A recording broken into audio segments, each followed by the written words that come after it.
बक्सर के जिला परिवहन कार्यालय में जब बिहार पुलिस और उत्पाद विभाग ने मिलकर संयुक्त रूप से छापेमारी की तो साहब जो तस्वीरें बाहर आई वो तो सम्राट चौधरी के दारूबंदी की पोल खोल रही है। मतलब एक अलमीरा जिसके अंदर फाइलें होनी चाहिए वहां पे दारू के बोतल रखे गए हैं। जो किचन है उसमें जहां सब्जियां होनी चाहिए वहां पे दारू के बोतल रखे गए हैं। और इस मामले के बाहर आने के बाद ही एक बार फिर से जो है कहीं ना कहीं निशाने पे आ गया है बिहार का सरकार और सिस्टम कि ये कौन सा दारूबंदी है कि सरकारी ऑफिस में दारू मिल रहा है और सरकारी ऑफिस में तरकारी के जगह दारू मिल रहा है। ऐसे हालात बने हुए हैं, अलमारी खोलो तो फाइल के जगह दारू मिल रहा है। इस तरीके से दारू की जो है वो बरामदगी की गई है। और ये तस्वीर जब बाहर आई तो एकदम से सोशल मीडिया पे हो हल्ला मच गया। हर तरफ इस बात की चर्चा होने लगी कि भाई साहब सम्राट जी किस दारूबंदी को करवा रहे हैं आप। नीतीश कुमार से जो एक भूल हो गई,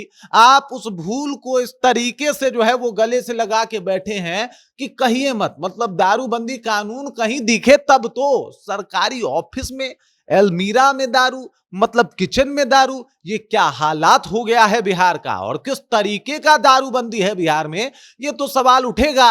और फिर अगर लोग कह देगा कि भाई इस दारूबंदी से बढ़िया तो दारू चालू हो जाए तो हो सकता है सरकार में कुछ बैठे लोग जो है वो बुरा मान जाए। फिर हो सकता है कि सम्राट चौधरी के जो करीबी नेताओं के अगर लिस्ट में देखा जाए तो विजय चौधरी भी आते हैं। विजय चौधरी नीतीश के भी काफी करीबी रहे हैं। तो उन जैसे नेता को तो बस ये कह दो कि भाई नीतीश कुमार की दारूबंदी फेल हो गई है, इस बात का बुरा मान जाते हैं। फिर पूछते हैं कि दारूबंदी का मतलब पता है, दारूबंदी कौन से कानून के अंदर आता है। अरे भूगोल नहीं सीखना है साहब, सवाल का जवाब दीजिए। अगर हम आपसे पूछ दें कुछ दो चार सवाल तो आपके पास भी उसका जवाब नहीं होगा तो मुंह तो बन जाएगा। फिर हम आपसे कह देंगे कि काहे के लिए ये मंत्रिमंडल और जो कार्यालय है वो संभाल रहे हैं, तो इसके ऊपर तो आप कुछ बोल नहीं पाइएगा। ये तस्वीर बहुत सारी बातों का पोल खोल रहा है और बहुत सारे दावों को जो है वो एकदम से मिट्टी में मिलाता हुआ दिखाई दे रहा है। पूरी कहानी क्या है सब कुछ आपको विस्तार पूर्वक बताएंगे, समझाएंगे। लेकिन उससे पहले मेरा परिचय जान लीजिए। मेरा नाम है रजत और आप जनता जंक्शन देख रहे हैं। आपको बता दूं कि जिस तरीके का ये मामला सामने आया है बिहार के बक्सर जिला परिवहन कार्यालय से, वो एकदम से सिस्टम को हिला के रख देने वाला मामला है। सोचिए 2016 से किसी राज्य में दारू बंद हो और फिर अचानक से उसके 10 साल बाद सरकारी कार्यालय में जो अलमीरा है उसमें फाइलों की जगह दारू ठूसा हुआ मिले। मतलब उस कार्यालय में जो आपको किचन है वहां पे आपको दारू ही दारू दिखे तो फिर तो आप सोचने पे बेबस हो ही जाइएगा। दरअसल आप ही नहीं, आप सोचने पे बेबस उत्पाद विभाग और पुलिस की वो टीम भी हो गई जो वहां पे छापेमारी करने गई थी। मतलब उनको एक टिप मिलता है कि भाई साहब इस जगह पे दारू हो सकते हैं और परिवहन विभाग के ऑफिस के का जो है वो एड्रेस दिया जाता है। पुलिस पहुंचती है और सरकारी अलमीरा जहां सामान्य तौर पे विभागीय फाइल होती है वहां पे पुलिस जब अलमीरा खोलती है तो दारू का बोतल गिरता है। जब वो किचन में जाके चेक करती है तो वहां पे भी दारू का जो है वो बोतल गिरता है। और ये सब कुछ जो है वो अंदर ही अंदर चल रहा है। सरकारी दफ्तर के अंदर शराब की इतनी बोतलें कैसे पहुंची है इसकी जानकारी अभी तक उत्पाद विभाग और बिहार पुलिस को पता ही नहीं चला है कि भाई ये कैसे पहुंचा है। हालांकि इस मामले की जांच की जा रही है। अब देखिए गार्ड रूम और किचन से शराब की बोतल बरामद हुई है, ये पुलिस दावा कर रही है। और गार्ड रूम के अंदर जो अलमारी था उसमें भी दारू था।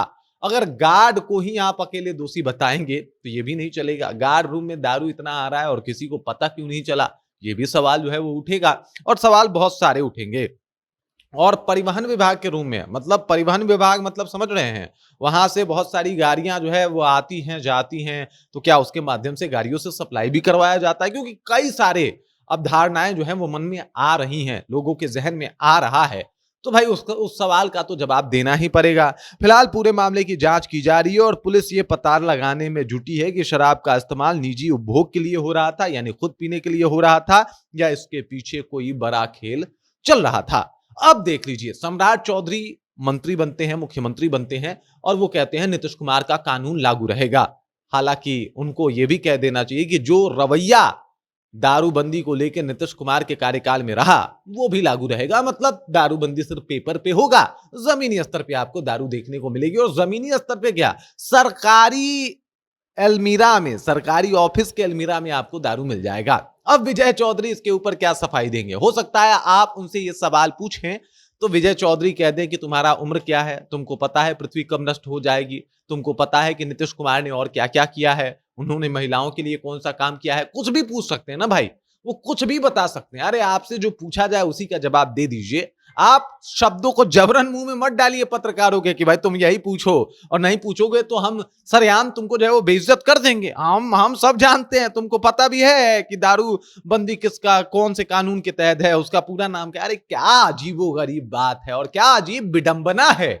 हमारे यहाँ के नेताओं का सवाल पूछो कुछ, जवाब आएगा कुछ, और अफसोस की बात यह है कि वो उल्टा सवाल पत्रकारों से करने लगते हैं। आपको पता है, आप पीते हैं, आपको मिला है। अरे हम नहीं पीते, हमको नहीं मिला, ये बात का बात है। आपके पास इस डेटा का कोई जवाब है तो उसका जवाब दीजिए ना। इतना घोर मट्ठा दही दूध काहे के लिए कर रहे हैं, सीधे सीधे जवाब दीजिए, बात रखिए। लेकिन नहीं, ये तो एकदम अपने आप को जो है वो बताएंगे कि हम तो अब मंत्री बन गए हैं ना, अब तो कुछ भी बोल देंगे।